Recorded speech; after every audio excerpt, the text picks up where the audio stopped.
మాజీ మంత్రి దివంగత కృష్ణమరాజు భార్య శ్యామలాదేవి రాజకీయాల్లోకి రాబోతున్నారా? నర్సాపురం పార్లమెంట్ స్థానం నుంచి ఆమెను బరిలోకి దింపేందుకు వైసీపీ వ్యూహాలు రచిస్తుందా? ఈ ప్రశ్నలకు త్వరలోనే సమాధానం దొరకబోతుంది.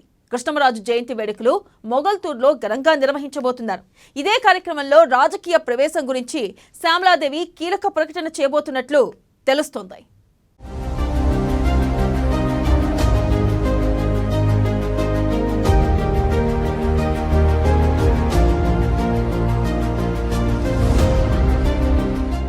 రాజకీయాల్లోకి కృష్ణమరాజు భార్య రఘురామకు వ్యతిరేకంగా ప్రభాస్ పెద్దమ్మ. జనవరి 20న కృష్ణమరాజు జయంతి వేడుకలు. అదే కార్యక్రమంలో రాజకీయ ప్రవేశంపై ప్రకటన. శ్యామలాదేవి కీలక ప్రకటనపై అందరిలో ఉత్కంఠ.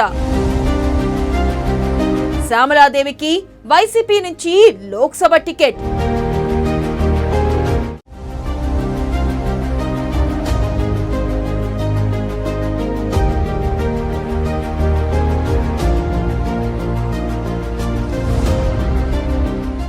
సినీ నటుడు మాజీ మంత్రి దివంగత కృష్ణమరాజు జయంతి వేడుకలను ఘనంగా నిర్వహించేందుకు కుటుంబ సభ్యులు నిర్ణయించారు. ఈ నెల 20వ తేదీన మొగల్తూరులో ఇందుకు సంబంధించిన ఏర్పాట్లు చేస్తున్నారు. ఈ ఏర్పాట్లను కృష్ణమరాజు భార్య శ్యామలాదేవి చూసుకుంటున్నారు. 20వ తేదీన కృష్ణమరాజు జయంతి సందర్భంగా ఇతర దేశాల నుంచి వైద్యులను రప్పించి అరుదైన వైద్య శిబిరాన్ని ఏర్పాటు చేస్తున్నామని ఆమె ప్రకటించారు. కృష్ణమరాజుకు ఆ ప్రాంతం అంటే ఎంతో ఇష్టమని, ఆయన లేకుండా మొగల్తూరు రావడం ఎంతో బాధగా ఉందని అన్నారు. కృష్ణమరాజు పేదలకు విద్యా వైద్యం అందించాలని చెప్పేవారని, అందుకే ఆయన జయంతి రోజు భారీ ఏర్పాట్లు చేస్తున్నామన్నారు.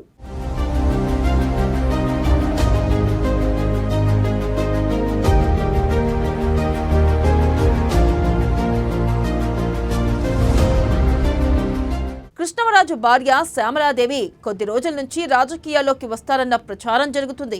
ఈ వ్యూహంతోనే ఈసారి జయంతి కార్యక్రమాన్ని పెద్ద ఎత్తున నిర్వహిస్తున్నారని భావిస్తున్నారు. కృష్ణమరాజు చనిపోయిన తర్వాత రెండో జయంతి ఇది.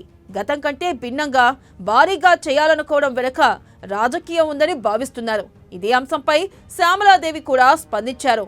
20వ తేదీన జయంతి కార్యక్రమం పూర్తయిన తర్వాత రాజకీయ అంశాలపై ప్రస్తావిస్తానని శ్యామలాదేవి అన్నారు.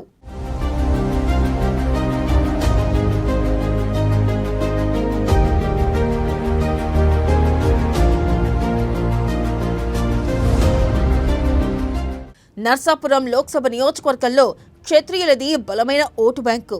రఘురామ కృష్ణమరాజు కూడా ఈ సామాజిక వర్గానికి చెందిన నాయకుడే. 2019 నాటి ఎన్నికల్లో 32,000 ఓట్ల తేడాతో ఆయన వైఎస్ఆర్సీపీ అభ్యర్థిగా ఘన విజయం సాధించారు. అనంతరం పార్టీకి దూరంగా ఉంటున్నారు. ఆయనకు ప్రత్యామ్నాయంగా క్షత్రియ సామాజిక వర్గానికి చెందిన శ్యామలాదేవికి నర్సాపురం లోక్సభ టికెట్ ఇవ్వాలని వైసీపీ భావిస్తోందని కొంతకాలంగా ప్రచారం జరుగుతుంది. కృష్ణమరాజు అదే నర్సాపురం నుంచి లోక్సభకు ఎన్నికయ్యారు. 1999 ఎన్నికల్లో బీజేపీ అభ్యర్థిగా పోటీ చేసి 165,000కు పైగా ఓట్ల తేడాతో తిరుగులేని విజయం సాధించారు. అనంతరం అప్పటి ప్రధానమంత్రి అటల్ బిహారీ వాజ్పేయి కేబినెట్లో రక్షణ శాఖ సహాయ మంత్రిగా పనిచేశారు. 2004లో కూడా పోటీ చేశారు గానీ విజయం దక్కలేదు.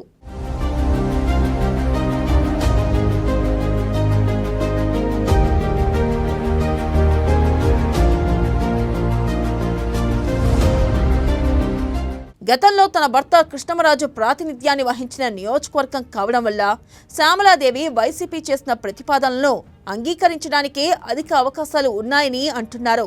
రాజకీయ ఉద్దేశాలు ఉండబట్టే భారీగా జయంతి కార్యక్రమం నిర్వహిస్తున్నారని అనుకోవచ్చు. ఇక నర్సాపురం అభ్యర్థిని వైసీపీ ఇంకా ఫైనల్ చేయలేదు. ఆ రోజు శ్యామలాదేవి రాజకీయ ప్రకటన చేస్తే ఆ తర్వాత ఆమె పేరు ప్రకటించే అవకాశాలు ఉన్నాయని అంచనా వేస్తున్నారు.